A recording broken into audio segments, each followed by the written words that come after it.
تو میں یہ کہہ رہا تھا کہ ہمیں یہ ماننا چاہیے کہ جتنے مسلک ہیں امت میں، ان کے پیچھے جو شخصیتیں ہیں وہ بہت اعلیٰ دماغ والی تھیں، وہ کوئی بد دماغ قسم کے لوگ نہیں تھے، بلکہ بہت ہی اچھے دماغ کے لوگ تھے، بہت ہی ذہین لوگ تھے، اور بہت ہی خدا ترس دل رکھنے والے لوگ تھے، اللہ سے ڈرنے والے لوگ تھے۔ جتنے بھی بڑے لوگ ہیں جہاں سے مسلک شروع ہوئے، تو یہ سب اللہ سے ڈرنے والے تھے، متقی اور پرہیزگار تھے، اپنے تقوی اور پرہیزگاری کے لیے مشہور تھے، اور بہت ہی ذہین اور دین پر گہری نظر رکھنے والے لوگ تھے۔ یہ سب کے سب، کوئی ایک نہیں۔ ہوتا کیا ہے کہ یہ حنفی ہیں تو یہ کہیں گے امام ابو حنیفہ بہت متقی، بہت خدا ترس اور بہت ذہین آدمی تھے، لیکن یہ رائے وہ امام مالک کے بارے میں نہیں رکھتے، امام شافعی کے بارے میں نہیں رکھتے۔ یہ طریقہ صحیح نہیں ہے۔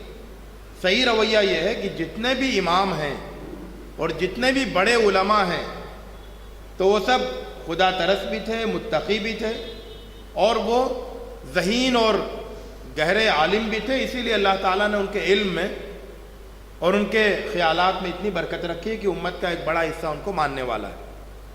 تو ایک بات تو یہ ہے، بات سمجھ میں آ گئی؟ پہلی بات کہ امت کے جتنے بھی بڑے علماء اور بڑی شخصیات ہیں شروع سے لے کے اور اب تک، وہ سب ان کے سلسلے میں ہم حسن ظن رکھیں، اچھا گمان رکھیں کہ وہ بہت ذہین تھے، بہت اعلیٰ دماغ والے تھے، اور بہت اچھے دل والے تھے، اللہ سے ڈرنے والے تھے۔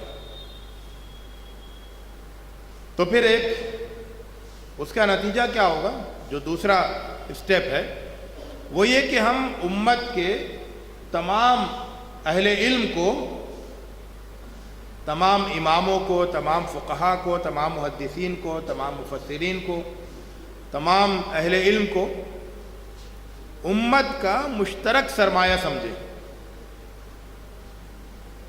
کہ یہ سب ہمارے ہیں، یہ سب ہمارے ہیں۔ یہ تقسیم جو ہو گئی ہے نا امت میں کہ یہ ہمارے عالم ہیں، یہ آپ کے عالم ہیں، یہ ہمارا مسلک ہے، یہ آپ کا مسلک ہے، یہ ہماری کتاب ہے، یہ آپ کی کتاب ہے، یہ تقسیم مناسب نہیں ہے اور صحیح بھی نہیں ہے۔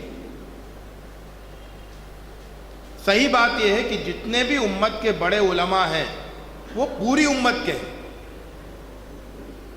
وہ پوری امت کے ہیں، پوری امت کی کامن پراپرٹی ہے۔ تو میں جس طرح سے امام ابو حنیفہ کو اپنا سمجھوں، اسی طرح سے امام شافعی کو بھی اپنا سمجھوں، اسی طرح سے اہل حدیث اماموں کو بھی اپنا سمجھوں، اور اسی طرح سے مالکی اور حنبلی اماموں کو بھی اپنا سمجھوں۔ تو یہ سب میرے اپنے ہیں، کیونکہ یہ سب اس امت کے ہیں جو امت میری ہے۔ یہ ذہن بنانا ضروری ہے۔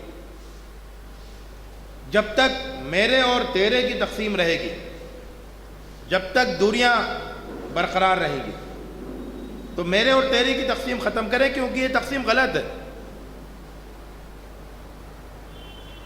کیوں امام شافعی میرے نہیں ہیں؟ کیوں امام مالک میرے نہیں ہیں؟ یہ سب بھی تو امت کے بڑے عالم تھے نا، تو یہ سب میرے ہیں۔